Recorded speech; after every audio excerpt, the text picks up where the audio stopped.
MA Hindi उत्तरार्ध के विद्यार्थियों, आपके तृतीय प्रश्न पत्र जो हिंदी भाषा, भाषा विज्ञान और लिपि से संबंधित है, उसके अंतर्गत हम इससे पहले के ई व्याख्यान में भाषा की परिभाषा और उसकी विशेषताओं पर विचार कर चुके हैं।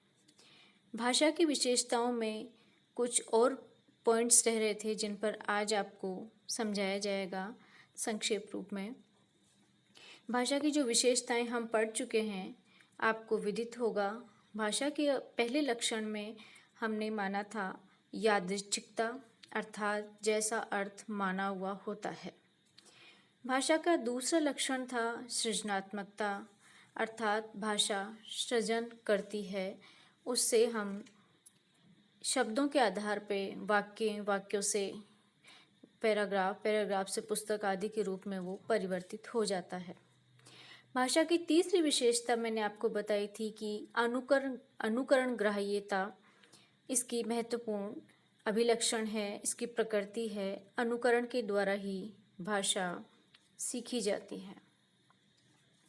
भाषा की अगली विशेषता थी परिवर्तनशीलता, विविधता, द्वैतता।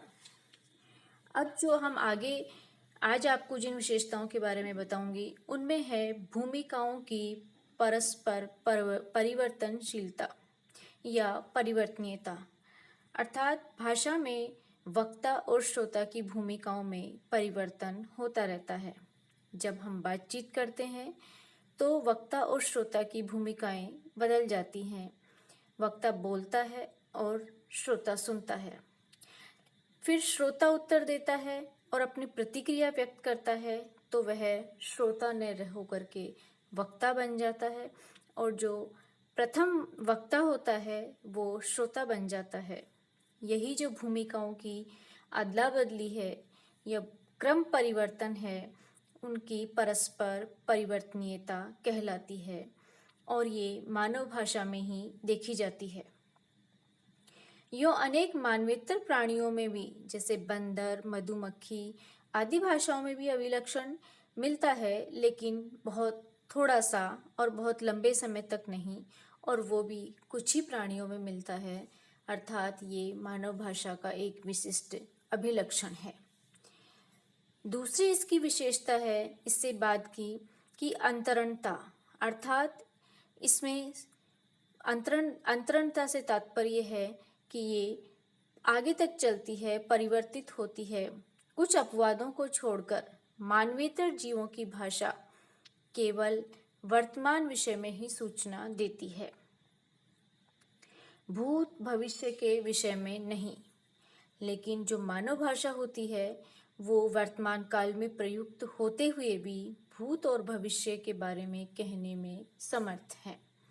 अर्थात भूतकाल में हमारे अनेक ग्रंथ मानव सभ्यता के विकास को बताते हैं, तो वो मानव भाषा की एक विशेषता है कि हमें लिखित रूप में प्राप्त हुई है।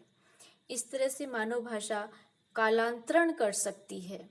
ऐसे ही मानवेतर जो भाषाएं होती हैं, मनुष्य से इतर पशु पक्षियों के द्वारा या जानवरों के द्वारा जब बोले जाने वाली भाषा होती है, वो केवल अपने आसपास की ही सूचना दे सकती है और बहुत दूर तक नहीं, सीमित स्थान पर।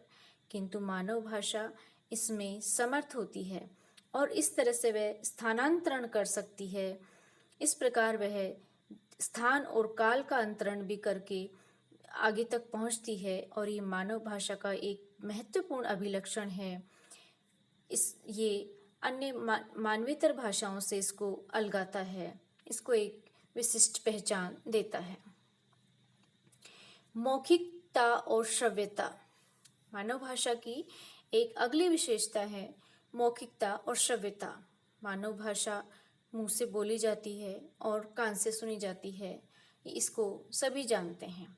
इस तरह से यह मौखिक श्रव्य चैनल या श्रेणी का प्रयोग करती है, अर्थात जो भाषा की व्यवस्था है वो मुंह और कान के द्वारा चलती रहती है। भाषा की जो लिखित और पठित सरणी होती है, लिखना और पढ़ना, वो भी मूलतः इसी पर आधारित होता है। यूँ तो मानवेतर प्राणियों में भी कुछ इसका प्रयोग करते हैं और कुछ अन्य तरह की सरणियों का या अन्य तरह के चैनल्स का प्रयोग करते हैं। अर्थात उनका जो आदान प्रदान होता है वो किन इंद्रियों के द्वारा होता है, ये उस पर निर्भर करता है। जैसे मधुमक्खियों नृत्य के द्वारा कभी कभी संप्रेषण करती हैं, तो ये दृश्य सरणी है, अर्थात उसको देखा जा सकता है। लेकिन मानव भाषा मौखिक और श्रव्य सरणी पर आधारित है। ऐसे ही गंध निकालकर संप्रेषण करते हुए भी देखा गया है, जो कि घ्राण सरणी है, अर्थात वो सूंघ कर की जाती है। तो वो अलग अलग संकेत हैं। इसके विपरीत मानव भाषा है, वो मौखिकता पर और श्रव्यता पर आधारित है और श्रव्य मौखिक सरणी पर वो चलती है। मानव भाषा की एक अगली विशेषता है असहजवृत्तिकता, अर्थात जो मानवेतर प्राणी हैं वो अपनी भूख, कामेच्छा, भय, जीव सुलभ जो सहज बातें होती हैं उनको प्राय सहज वृत्तिकता से अपने मुंह से कुछ ध्वनियां निकाल करके वो व्यक्त करते हैं। अर्थात एक किसी इच्छा विशेष के लिए या किसी कार्य विशेष के लिए उनकी एक ध्वनि निश्चित होती है, तय होती है, जिसको निकाल करके वो अपने साथी को या अपने वर्ग के लोगों को उसकी सूचना देते हैं, क्योंकि उनकी भाषाओं में कोई ध्वनियाँ नहीं होती हैं जो अर्थ दे सके। इसके विपरीत मानव भाषा में ध्वनियाँ होती हैं और वो मूलतः असहज वृत्तिक होती है और जीवन की सहजात वृत्तियों से उसका कोई संबंध नहीं होता है। इस तरह से जो मानव भाषा के ये अभिलक्षण हैं, संवेद रूप से सारे के सारे ये मानव भाषा में ही मिलते हैं और इसको अन्य भाषाओं से, अन्य मानवेतर भाषाओं से इसको पृथक करते हैं, विशिष्ट बनाते हैं। तो इस प्रकार विद्यार्थियों, हमने भाषा के अभिलक्षणों पर विचार किया है। 2 वीडियो के अंतर्गत इसको पूरा किया गया है। तो आप दोनों वीडियो को साथ में सुने और इस भाषा के अभिलक्षण पर पूरा एक प्रश्न तैयार करें। धन्यवाद।